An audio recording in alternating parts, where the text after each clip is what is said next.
to the pool. So today we have a very special guest for you all, a live conversation with Miguel Davis, a member of the Howard University swimming and diving team. Now, Howard is also my alma mater. Howard is the only historical Black college or university with an NCAA Division I swim team in the in the entire country. Excuse me. And it is also located in Washington D.C. So all Howard swimmers, including Miguel, represent the highest standard, the highest level of collegiate swimming in the United States. It's the only team where the majority of the swimmers are swimmers of color, mainly Black or African American. So today, Miguel is going to tell us what it takes to become and remain an elite swimmer, and how he's keeping in good swim shape during this period of uncertainty. So everyone be sure to ask your questions. You can raise your hand and we'll call on you, or you can write your question here in the chat room window. Okay, and before we start, we want to make sure that you all know about the Black Kids Swim essay competition. So make sure to take notes of like whatever you all hear today, because it might be important for you to, jot down for your essay. Winners will receive a Black Kids Swim gift bag, and their essay will be featured on our website. So we have different divisions that I want to let you all know about. We have an 8 and under group. They have to write 200 words of why they love swimming. And then for the word essay, the topic is what I believe it takes to be an elite swimmer. And then 13 and up, that's 1,000 words. And the question is, do Black competitive swimmers have a responsibility to the Black community? So just want to make sure you all know that. The deadline is April 30th, 2020. And you can email submissions to info@blackkidswim.com with the subject line BKS Essay Contest. So just want to let you all know that. And we could actually get started with talking to Miguel today. How are you today? I can't hear you. I think you're muted. Oh, good. Oh, can you hear me? Yeah, I can hear you now. Okay. How are you? I'm doing very well today. Okay, great. I'm sorry you were able to join us today. So just to clear the space and just to open up the room for conversation, I'll start off by asking the question, and then everyone who else is like logged on, feel free to, raise your hand and let me and Nicholas know whether you have a question, and we can take it from there, okay? All right, so Miguel, I just have like a general question. I just want to know, what is the difference between being a collegiate athlete and a student? Student, collegiate athlete, student. Well,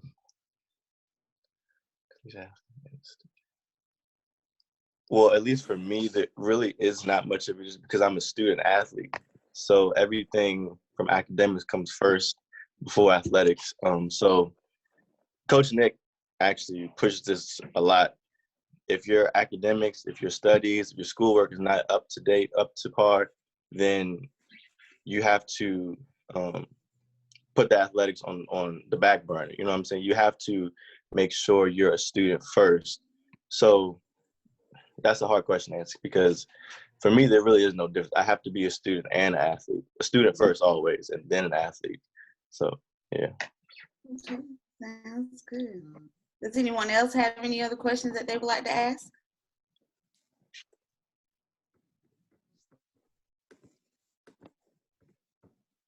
Okay, Nick, do you want to go on and ask a question? Okay. So next question, Miguel. What is unique about the Howard University swim team, and in your own words, can you describe what it feels like to be a swimmer for Howard University? So, of course, the major difference is being on a team full of mostly, if not all, African-American swimmers. That's the big thing. And then just the feeling of the Howard swim team and swim and dive team is we're like a big family. I think you can attest to that too. Like, yeah, definitely. We do everything together. We're together 6 days a week. Actually, for me, 7 days a week, because we're all in the same dorm. Yep. We eat together. We're all in the same dorm. We're together twice a day, every day. I mean, I've never been part of such a tight-knit group of people. So that's another thing. And we're all driven for the same goal. Like I said, academics is such a huge part of our team, and we're all together to make the team better at the end of the day. Yes. We actually have a question from Grace D. Grace, would you like to ask the question via video or via message? Which one would you prefer?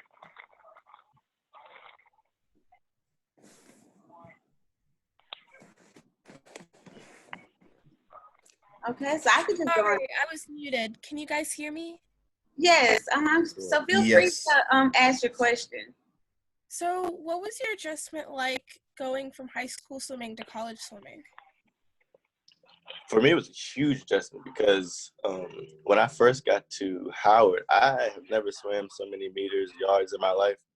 High school, also high school swimming, because there's high school swimming, then there's club swimming, which are two different things, and then there's collegiate swimming. So I did high school and club. So, of course, I had club practice, but for high school, I didn't go to high school practice. I would just go to the meets. So it was that.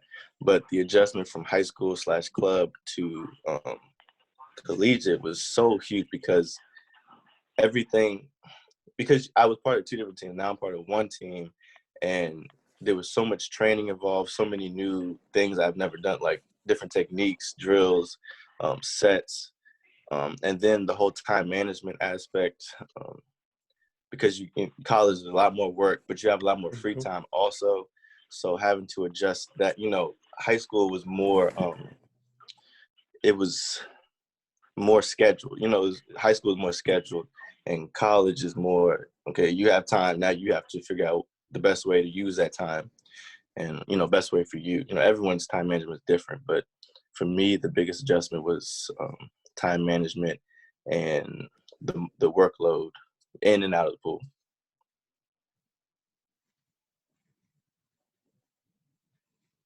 Okay, so we have a question from Hannah. Hannah, would you like for me to read the message for you, or would you like to say it yourself?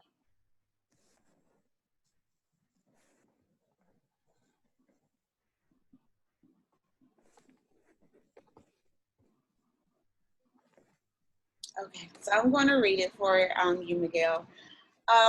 So Hannah wants to know, what should you do to stay fit over this break? Like, are there any Dryland exercises you would recommend?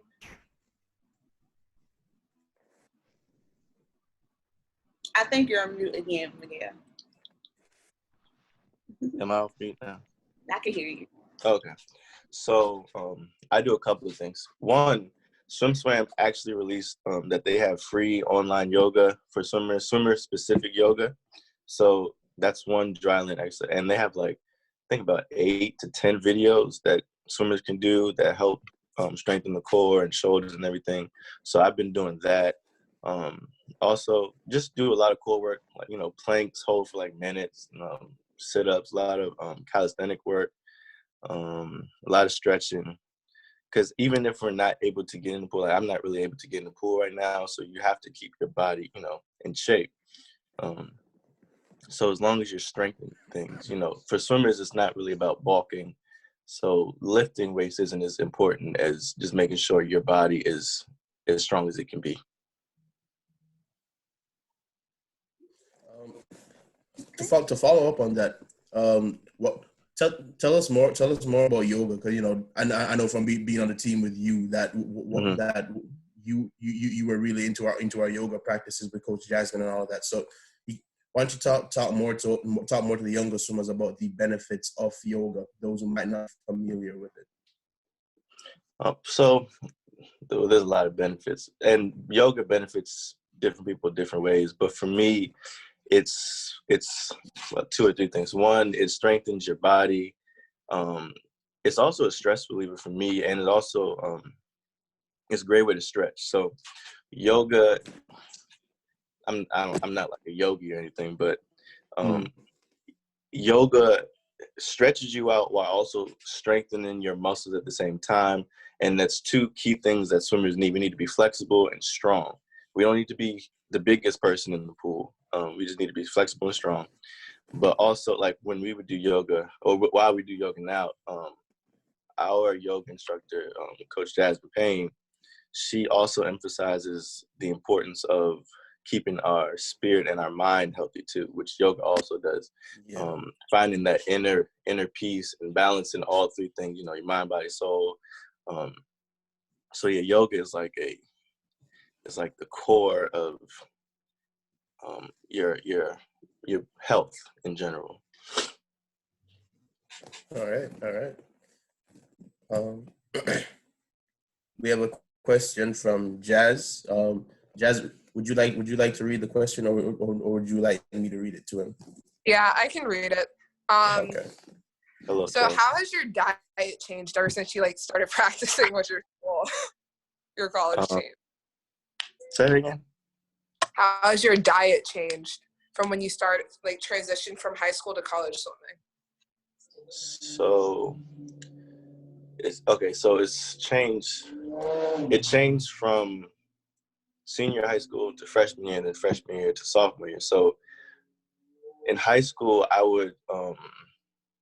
ate healthy. So I would eat a lot of sweet potatoes and grains, whole wheat, whatever. But freshman year, college, there's a calf, so they're not always cooking the things that you would always eat. You know what I'm saying? So you would have to go find things. So I don't think I ate worse, but I wouldn't eat as much because the foods I was used to eating wasn't really available. So instead of sweet potatoes all the time, I would start eating rice. Not sweet potato, but I would eat roasted potatoes. I mean, it didn't really change, and then sometimes, depending on what time we got at practice, certain lines closed, so maybe I would get noodles or pasta or something.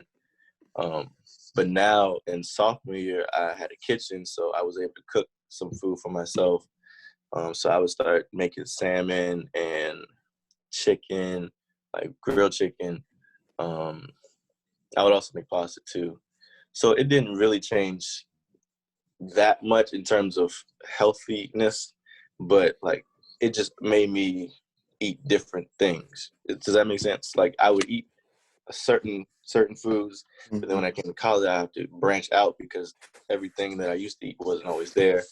So now I eat more food. So I guess my diet has grown and become more healthy too.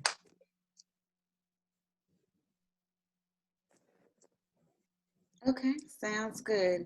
And I just wanted to give you all a reminder for everyone that's tuning in. Make sure you tell your friends and everyone that you're following on social media to tune in on the chat if you haven't already. Okay, so we have a call from, a question from Darren Rogers. So, Miguel, Darren, would you like to ask the question, or would you like?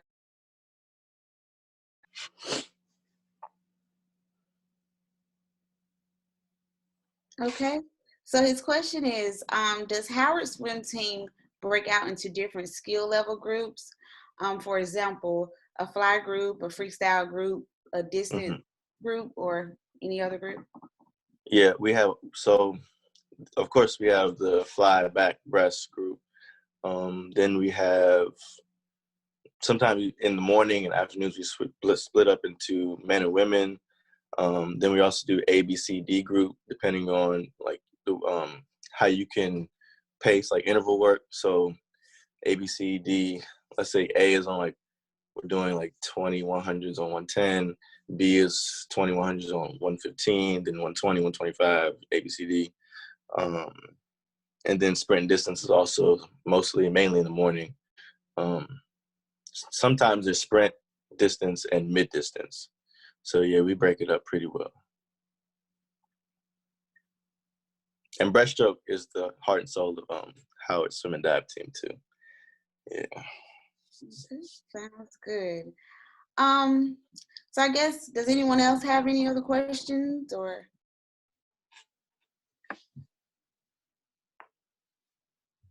Okay, so I'll just ask a question just to know. So can you tell us about some of the things that your parents did to like help you excel in swimming? Well, I've done a lot. So of course the main thing is taking me to practice. That's a huge thing. I have to get there, you know. Another thing is they're always very active in whatever I do. So you know, the smallest things like time, you know, just seeing your parents take pride, I guess, or, you know, being a part of something that you do helps you or boost your spirit up too. So even my mother, she's an official for USA Swimming now. So, you know, she loves the sport of swimming as much as I do, which in turn makes me want to be better, you know. And then, you know, my father, he always says he's a student of me. So whether I ask for it or not, you know, he's always giving me tips. He's always watching videos or reading about, you know, swimmer diets or different techniques or how to strengthen, you know, certain parts of me, like, you know, my shoulders or my legs or whatever. So they're always really into whatever I do, whether it be swimming, art, school. So that helps a lot. Okay, sounds good. Thanks so much. Okay, we have a question from Lauren. Do you want us to read it, or do you want to read it out yourself?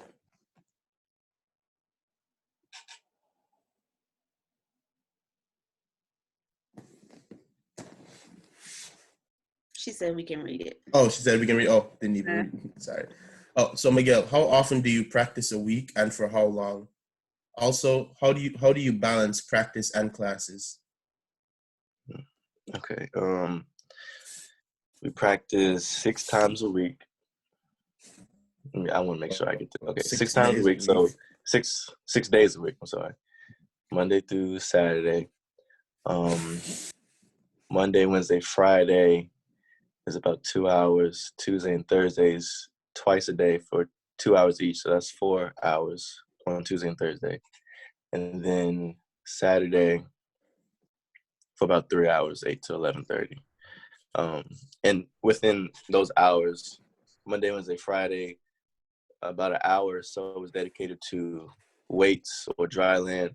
And then Tuesday and Thursdays, like I mentioned earlier, that's more stroke specific work and sprint and distance. And then on Saturdays, we have an hour dedicated to yoga, and then the rest is swimming. What was the second part of the question? How do you balance, like, your time management? How do you balance practice meets and classes? How I balance. So the main thing, I talk a lot to Coach Nick, just about, you know, everyday things, just to sometimes begin the week, just to lay everything out what I gotta do. Also, I make sure that whatever work I have assigned, I try to either get it done when I get it, or I guess outline what I have to do for that class or whatever work assignment or whatever. Like even if I don't do it, I need to at least know what I'm about to do. So when I get to doing it, you know, I'm not stuck. And then, I don't know what to do. So that's one thing. And then, I rest a lot. You have to rest. I mean, I'm not saying, sleep or whatever, but in order for me specifically to get the most out of everything, I have to, set time to rest. So that means not being up till 3 o'clock in the morning when you have practice at 5. There's no need to be up at 3 o'clock. Nothing is happening at 3 o'clock in the morning that you need to be up for. So, making sure, I guess at bedtime, around, I go to sleep around 11:30. Okay, so we have a question from Mary. Mary, would you like to ask Miguel the question, or would you like me to read it for you?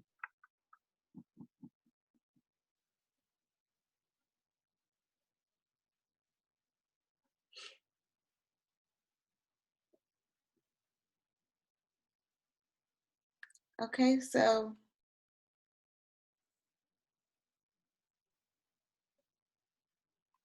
Okay, so we're gonna skip that question and kind of move forward. So this is a question that I think is, really important to ask and to be real and authentic, in this conversation. So Okay. Miguel, was there ever a point where you wanted to like quit swimming? All the time. Especially during the long sets. I mean, there's a difference between like, okay, quitting. Maybe not quit, but I've always wanted to get out the water. Sometimes I just, when you swim in and you just see the black line and you just go up and down the pool, sometimes like I got to get out. But at the end of the day, I love to do it. You know what I mean? Like, I can't imagine myself doing anything else.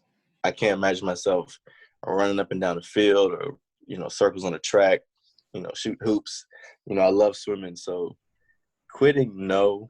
But there have been moments in practice where I'm like, I need to get out this water and I need to go to sleep. That's to the extent of my, not wanting to swim no more. Yeah. So how do you handle burnout? You just got to get through it.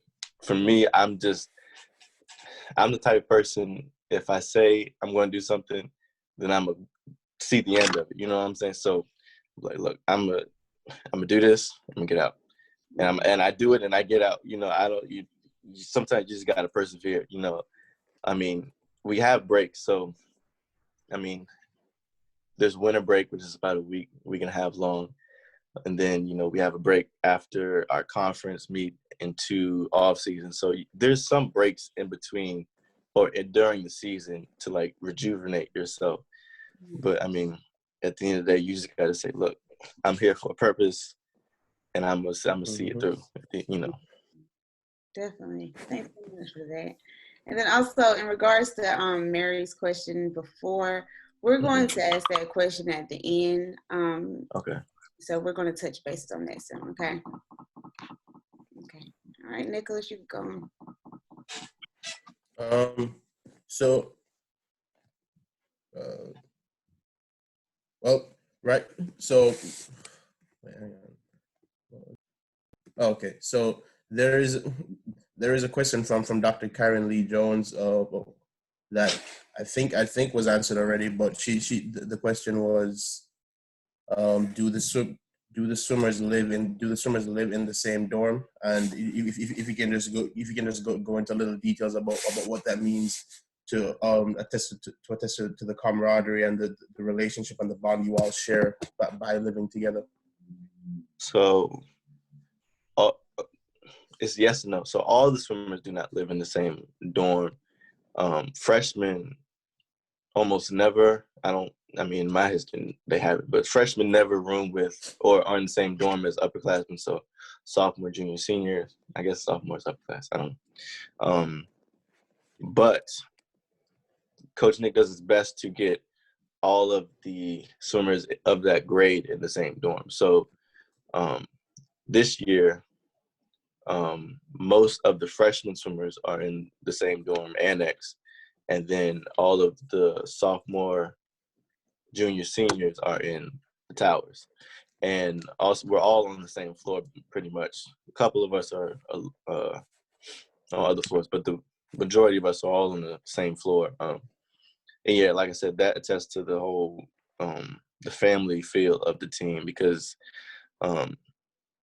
like at least after practice during the weekends, we just be going from room to room, because me and my roommate, we lived next to some swimmers and we all lived on the same hallway. So we just go room hopping, room to room, see what everyone's doing.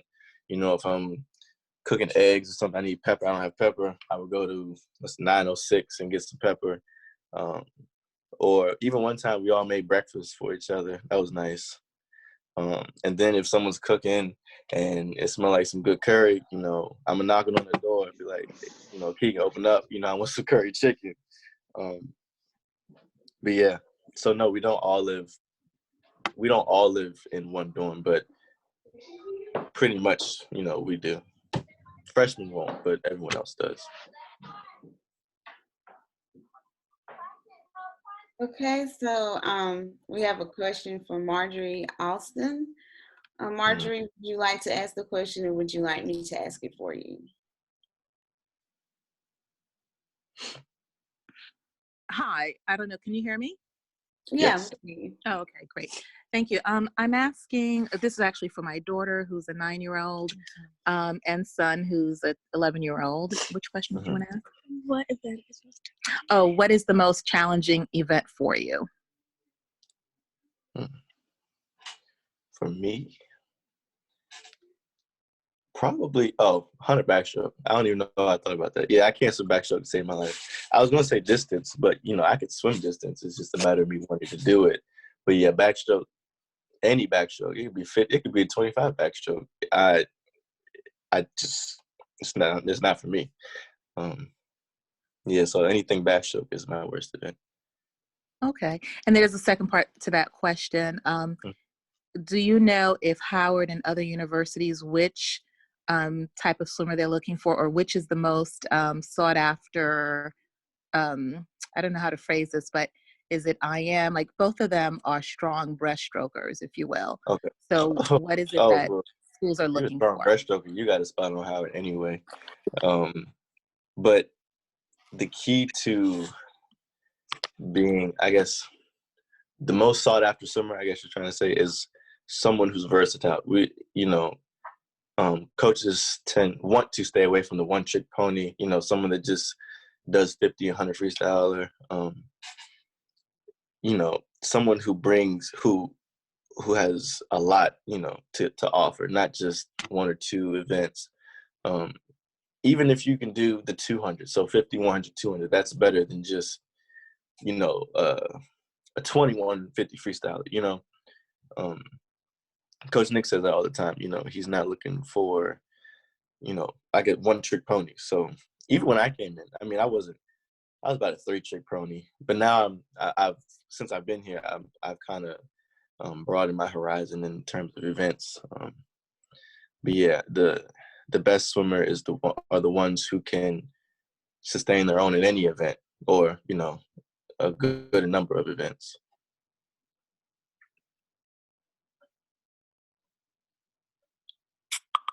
Okay. So we have a question from Kenzie. I think it was already asked before, but I could go on and ask and see if you want to touch on anything else that you didn't mention. Kenzie wants to know, how are you making sure to stay in shape during the pandemic? Or we can even expand on that a little bit more. How are you staying positive and keeping a positive mindset as well? So yeah, like I said, I do yoga, calisthenic work, so body weight stuff, squats, sit-ups, push-ups, and then different variations of all of those, and then staying positive. I'm kind of looking at it as a rest, because we were already on spring break. Like, this was our week for spring break. So I was already looking at it as a rest. Now I just have to look at it as an extended rest.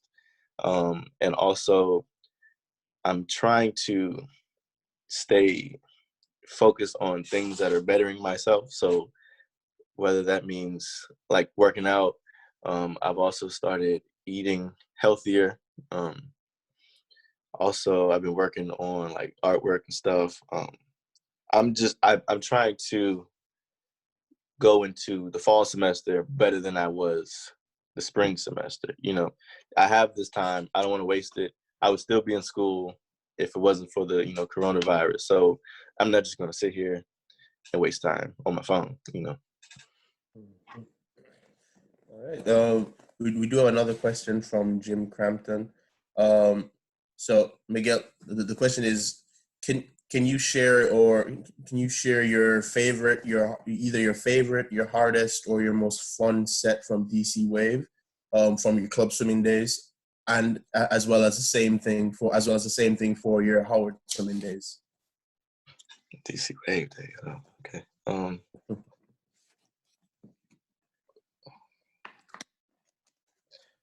I'm gonna say the Howard one first, and hopefully a DC Wave one comes. My favorite Howard's swim set. I actually hate the set, but looking back, it's just it's one of the things like, wow, I did that. So we do 4,100s. And I actually hate that set, but I also like it because, throughout the set, so I be breaking it. So it's 40, I break it into like 10s. I get up to like 7. I'm like, yo, I'm not doing 4,100s. I'm about to get out the water. Coach Nick can just gonna have to take. I'm not finishing the set. And then I'm like, well, let me just get to 10. Then I get to 10. I'm like, well, okay, I did 10. Let me just see if I can do 10 more. I get to 20. I'm like, well, I did half. I might as well finish the other half. So then I do 40. I'm like, wow, I could do it. It's just a matter. To me, that's mind sense over of matter. accomplishment. That's what it is. And then everybody's sitting on the deck looking like dead fish after we did 4,100s. I mean, we're never as close as after 4,100s. We're all like, that was hard, So I guess that's my worst. Like, I hate that set, but I guess that's my most favorite too. But DC Wave again. I can't really. I'm not gonna lie. I really don't remember 3 years ago. But I did like. We used to do a lot of off the block stuff. I like racing, so anything off the block we used to do in DC Wave I enjoyed. Because we would race. Like, me and my closest friends would race all the time, so that was fun. Yeah, anything off the block back in DC Wave. All right. Do you have any more questions for the crew from the guests? I think a few more are coming up soon.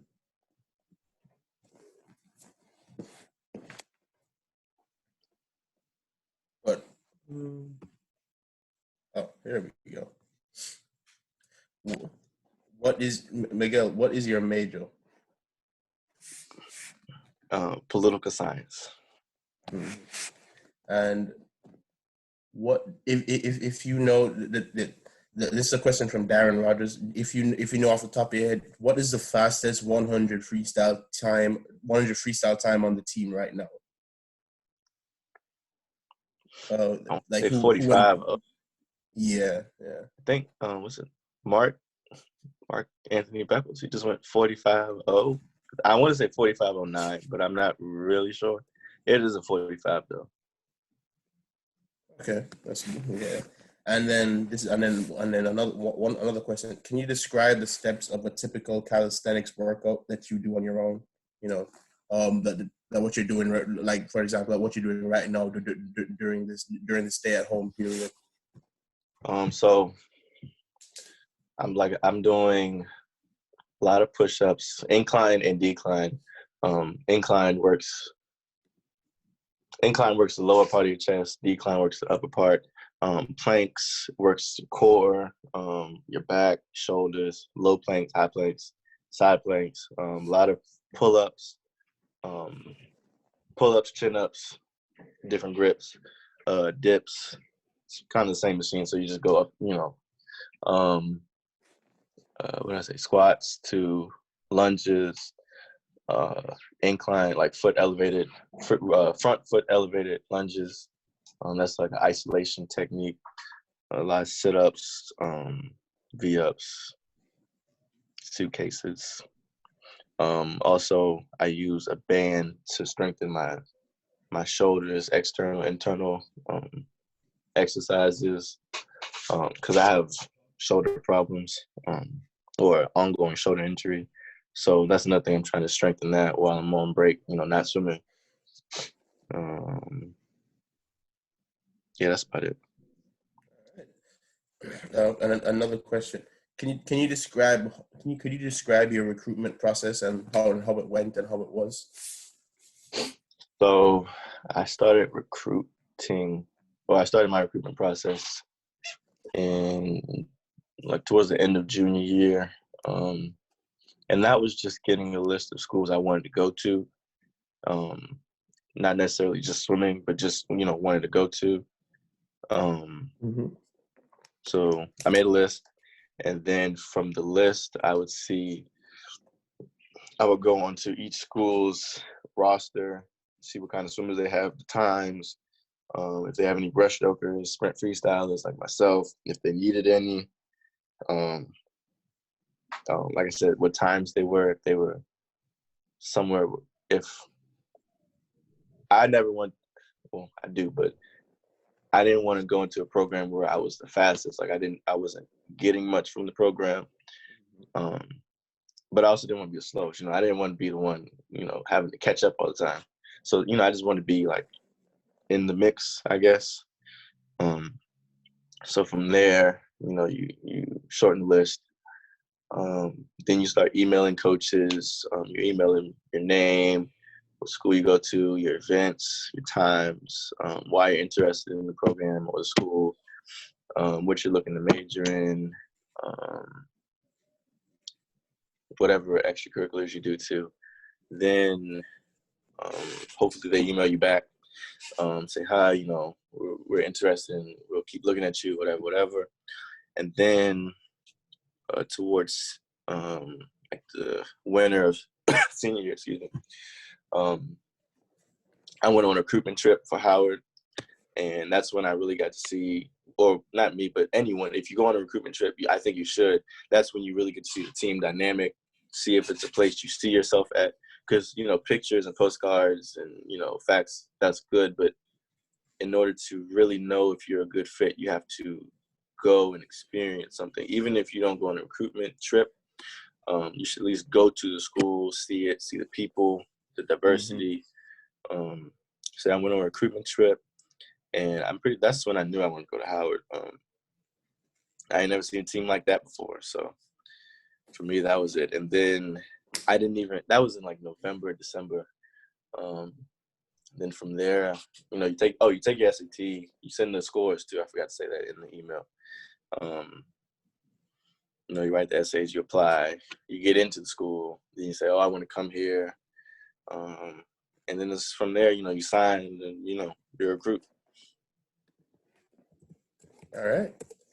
All right. And then also, for everyone who doesn't know, Coach Nick from Howard University is on the call. So he has agreed to answer all recruitment and scholarship questions towards the end of the call. So we're going to allow for, I guess, we have two more questions, and then after that, we can ask questions for Coach Nick. Okay. So, Miguel, Marjorie has a question. She wants to know, what other sports complement swimming? Okay. I would say track or cross country, any running sport.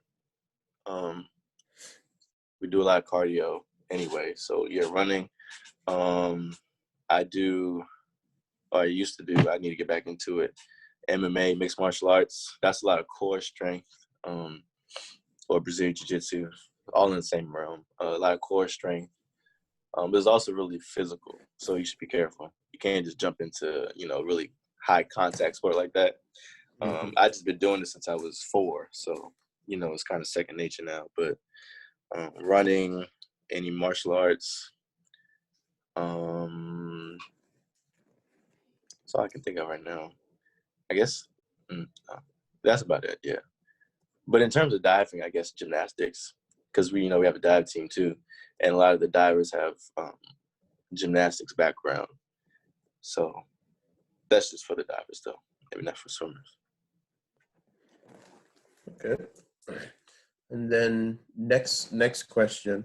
Are your meets usually on the weekends? And they're also asking if you have to miss a lot of classes due to your commitments to the team, and if so, are your professors understanding?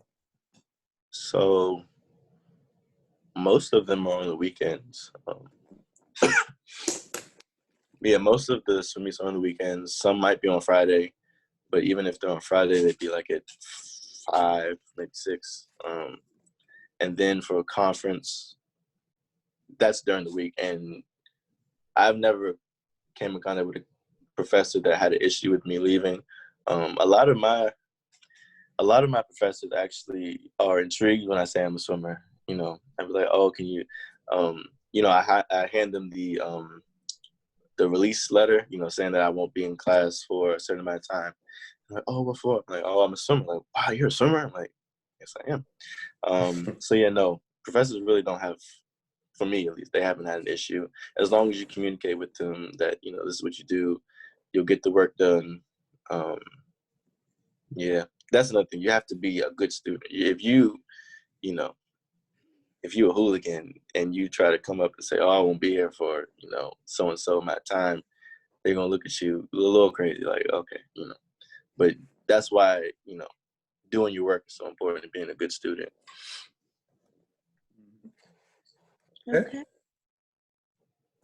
So we have a Facebook question, actually. It is from, I hope I do not pronounce your name wrong, Baisha Kenny Hearn from Ohio. So hi from Ohio. She has a question. Said her 15-year-old does fly and back, and she complains about her shoulders a lot. Have you experienced any constant pains? Yeah, so last year, I started experiencing pain in my shoulder, my right shoulder.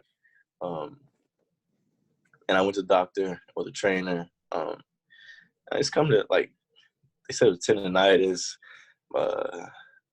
an impingement, bicep tendonitis and impingement.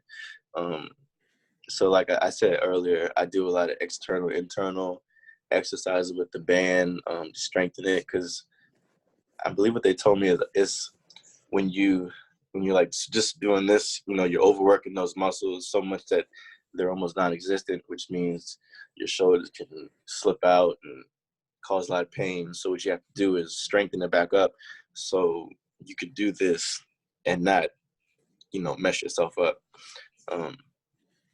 So yeah, I've experienced it, and I'm, there's no easy fix, and it's not a one time, like, oh, if you just do this, work it out, strengthen it, then you're done. You have to keep doing it. You have to follow up on your therapy.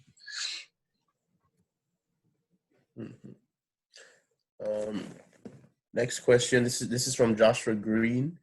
He is an 11-year-old, and he has a question about the type of foods that you eat for recovery after practice, or meets, or just recovery in general. Okay.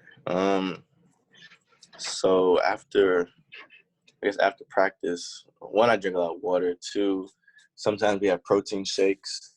Or chocolate milk is another thing.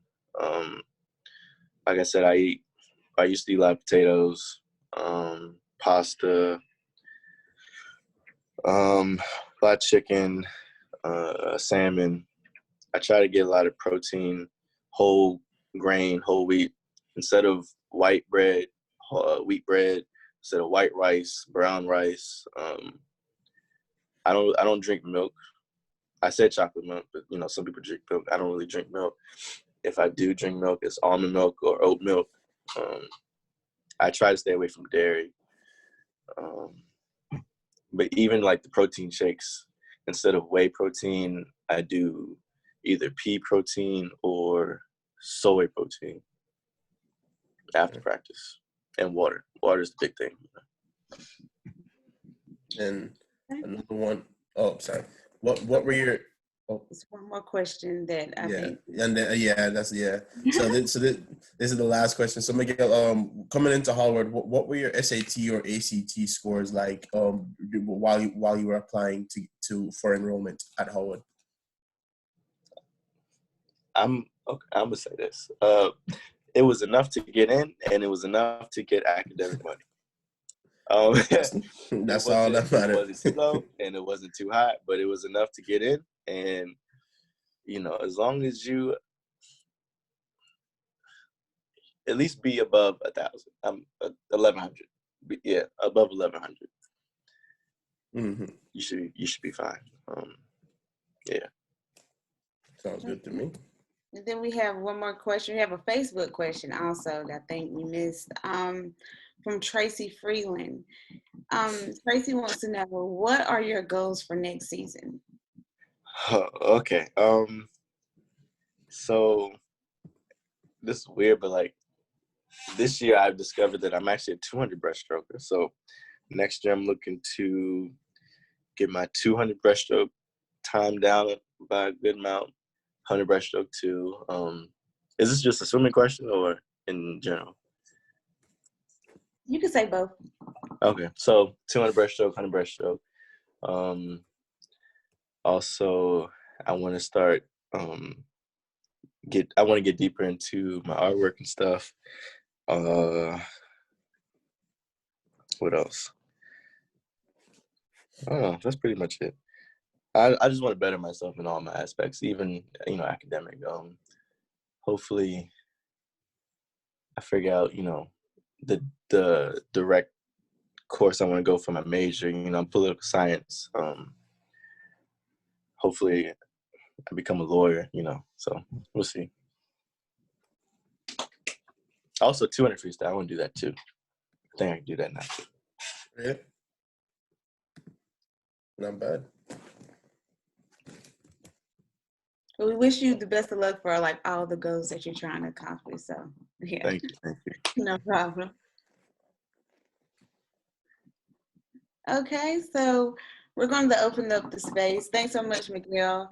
We're going to open up the space for Coach Nick to answer any questions or to provide any words of encouragement or inspiration regarding scholarships or how to get recruited as well.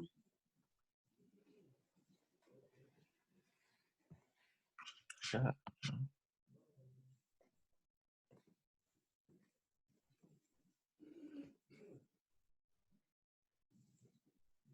Good morning, everybody, or good afternoon, everyone.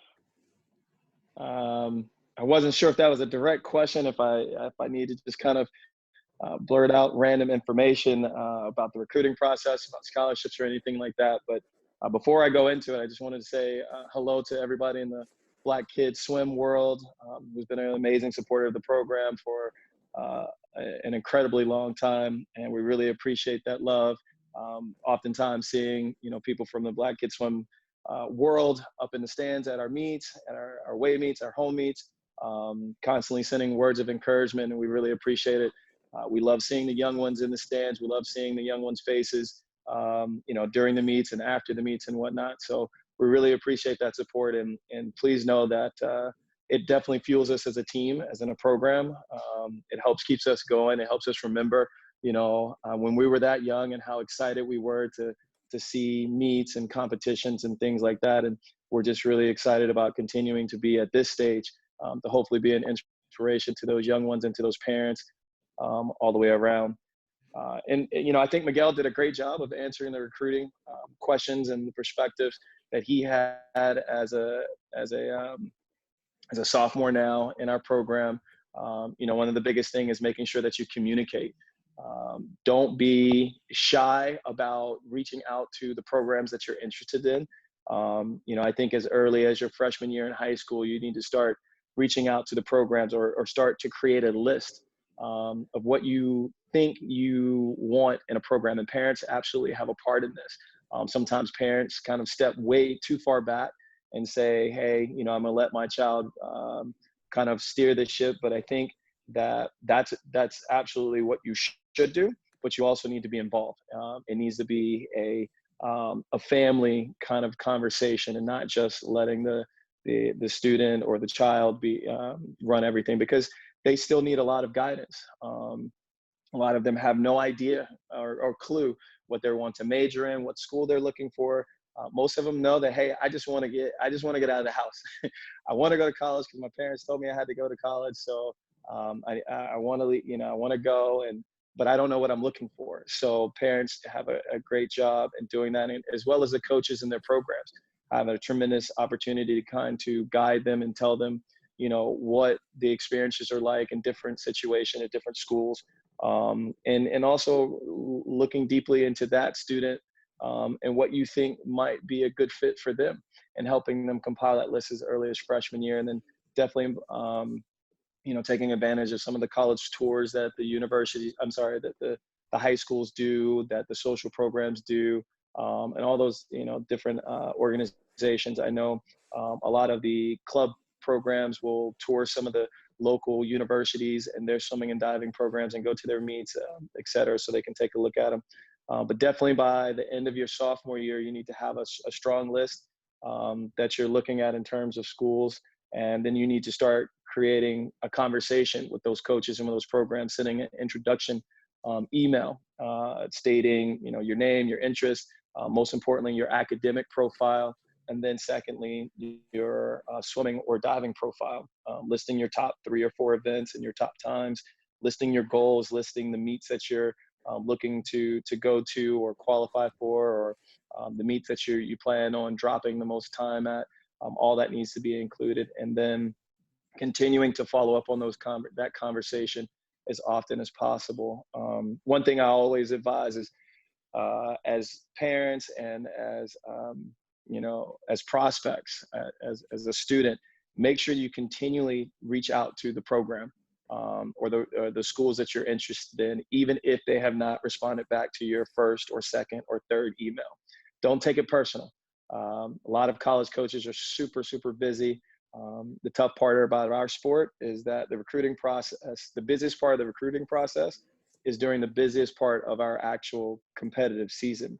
So, for me, and I know I speak for a lot of other coaches, we see that email and we track that information, but we might not have a chance to really give a response to it. But please continue to shoot that email to those college coaches, to those programs, so they stay as up to date on everything that's going on in your academic as well as your athletic career process is going.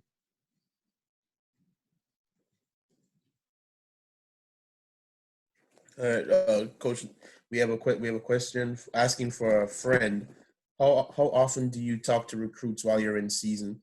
And the follow-up is, what are the NCAA rules around the amount of contact that you can have with a potential student athlete? What's up? Yeah,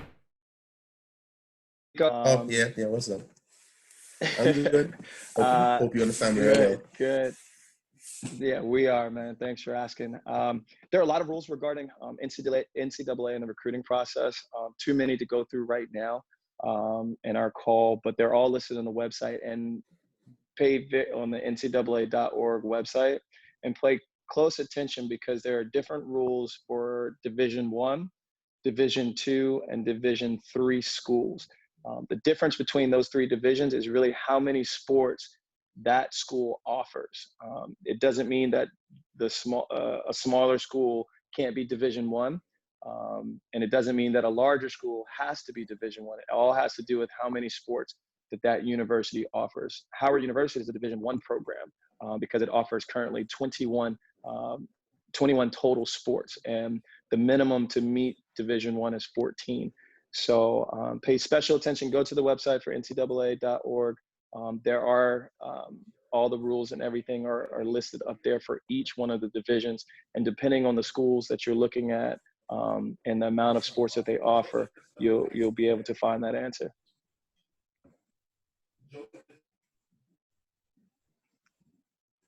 All right. All right. Are there yeah? Oh, you got it, Brianna? Yeah, we have one more question from Darren Rogers for Coach Nick. Are there any specific events that you guys look at when recruiting? What's up, Darren? Thanks for the question. Yes, absolutely. Miguel took the words usually that I use. Can't be a one-trick pony. If you're going to be a one-trick pony, then you need to be the biggest, baddest pony on the block. If you're only going to be a 50 freestyler, then you need to be going Caleb Dressel time. You need to be going 17 points. One of the phrases that I use all the time when I talk to parents and I talk to athletes is your marketability is in your versatility. So meaning the more events that you do really well in, then the more likely that a program is going to be the most interested in you. Division I programs and our events at meets, the majority of those events are mid-distance events. So that means sprinters, as valuable as they are to the program, they have fewer opportunities in a Division I format to be able to swim multiple events than a mid-distance swimmer does. So Mid-distance swimming is very, very valuable, especially at Division I level. So that's your 200s, your 400 IM, your 500, your 800 free relay, etc. So for us as a Howard University swimming diving program, we definitely look for individuals who are very versatile, who swim several events really well. And we're hoping that, out of those several events, there's one event or two events that they can really shine in. And that's what makes them the most attractive for our recruiting process and being able to contribute to our team, because with our roster, we have roster limitations, so we can't have a team size of 100 people. Currently we have 22 males on our men's team, and let's just say, for instance, one of those males gets sick and another one gets injured and another one has something up, and all three of those were in a certain event. That means the next person up has to be able to swim that event in that meet, and we want them to be able to do extremely well, and we want them to know that, hey, this is what the team needs at that moment. So make sure you focus on your versatility. IMers are extremely attractive to college coaches, because not only will they be able to swim IM really well, but they'll also be able to swim any one of those events, whether it be fly back, breast, or even freestyle, and probably put up a really good time.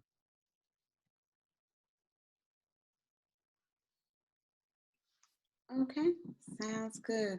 Well, thank you so much, Coach, for answering all of these valuable questions that were asked. And we want to say a big thank you to you and Miguel for joining the call and answering all the valuable questions and interesting and important questions that need to be asked within the community. So we have one more question that we want to ask both of you all. Do you think Black swimmers have, okay, I'm sorry, who's that question? Okay. In your opinion, what responsibility do Black swimmers have to the Black community?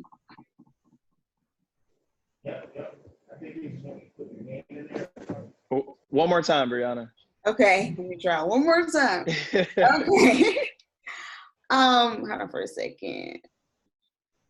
In both of you all's opinion, what responsibility do you think Black swimmers have to the Black community? It's a great question. Miguel, you want to go first? I was gonna let you go first. You sure you want to follow me?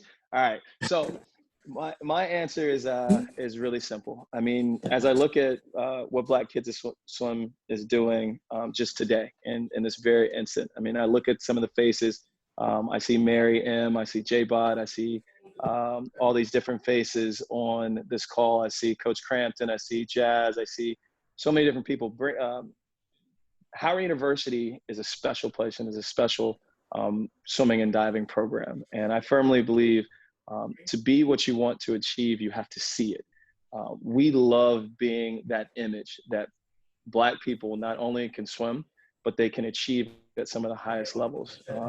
We have an extremely long list of accomplishments, including Olympians, NCAA qualifiers, national championship qualifiers, and from all different levels. And to be able to be that example for these young people who are aspiring to achieve in a sport that they love and in a sport that they cherish, is extremely important to us as a program.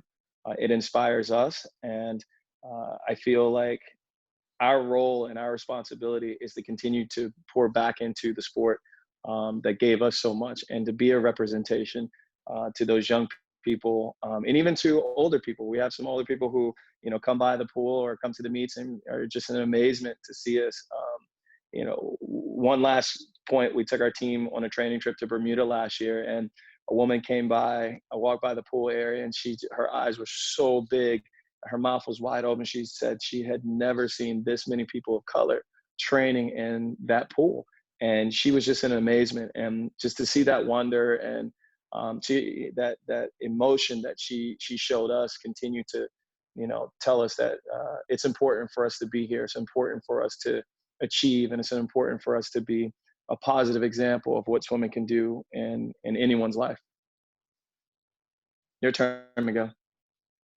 All right. So from my perspective, I would just say our we're so important because we show that we have options. You know, we're not limited to, you know, this sport, that sport, or just being an entertainer. You know, we can swim, you know, and Black children or Black and brown children are eight times more likely to drown than our white counterparts.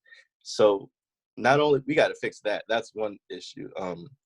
But like I said, we have options. We can do other things. It's okay to be different. It's okay to do things outside of the norm. Because at the end of the day, if you're doing something that you love, if you're doing it great, if you're doing it to the best of your ability, who can say anything to you? You know, there's always going to be someone, you know, hating out there or whatever. But if you're doing what you love to do, then that's success at the end of the day. And again, like, you know, we have options, you know. And again, swimming is also a life-saving sport. You know, I don't think there's another sport that is a life-saving sport like swimming. And swimming is so hard, you know. So if we can, I don't know, break barriers or stereotypes that, you know, Black people don't swim, which is you all are doing, which is great. I think we're on the right track. And like Coach Nick said, you know, when we go places, even when we go to other swim meets, and, you know, we roll in 40 brown people, Black people, and, you know, there might be one or two other Black kids on another team, you know, they look like, wow, that's amazing. Because it is amazing. You know, we don't really see that too often. We don't really see Black people doing, you know, too many different things, you know, outside of, you know, the norm. You know, I won't say specifically, you know, like the norm. So yeah, I mean, I love being a part of this team because it's different. You know, even at Howard, you know, people are like, wow, you're on the swim team. Like, yeah, I'm on the swim team. I'm like, that's great, you know. I just saw a video on Instagram where this guy was talking about how swimming was so hard and that how swimmers need more respect. I don't know if you have all seen it, but he was like, you know, you got up and down the pool and you got breathing, you know, neck prop, you know. Yeah, I mean, you know, I think we're doing something great. I think Coach Nick is leading us in a bright future too. So.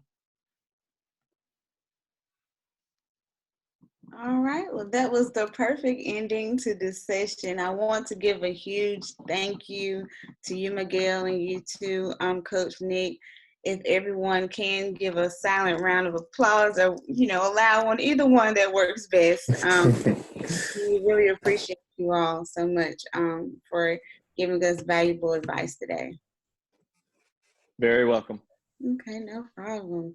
Okay, so you all, for everyone that's on the call, I want to reiterate the essay competition that we do have in effect right now. I hope that you all did take notes during this whole hour-long session because it will be very valuable for the essay contest. I will repeat this again. Winners will receive the PKS gift bag and their essay will be featured on our website. So again, for 8 and under, 200-word essay about why I love swimming, from the 500-word essay, what I believe it takes to be an elite swimmer, the 13 and up group, 1,000-word essay, do Black competitive swimmers have a responsibility to the Black community? And you all can send your answers and responses in the essay to info@blackkidswim.com. Your deadline is April 30th, 2020, so you do have some time. And the subject line, make sure that you include that in the email. KS essay contest. Okay. So Nick, do you have anything else to say? Not really. Just it was a great session. Thank you to everyone who came out. Thank you to Miguel and Coach Nick for participating. Hope to do this again at some point. All right. Everyone have a great day, okay? All right. Everyone stay safe. Right. Stay indoors. Yes. Okay. Bye-bye. Bye.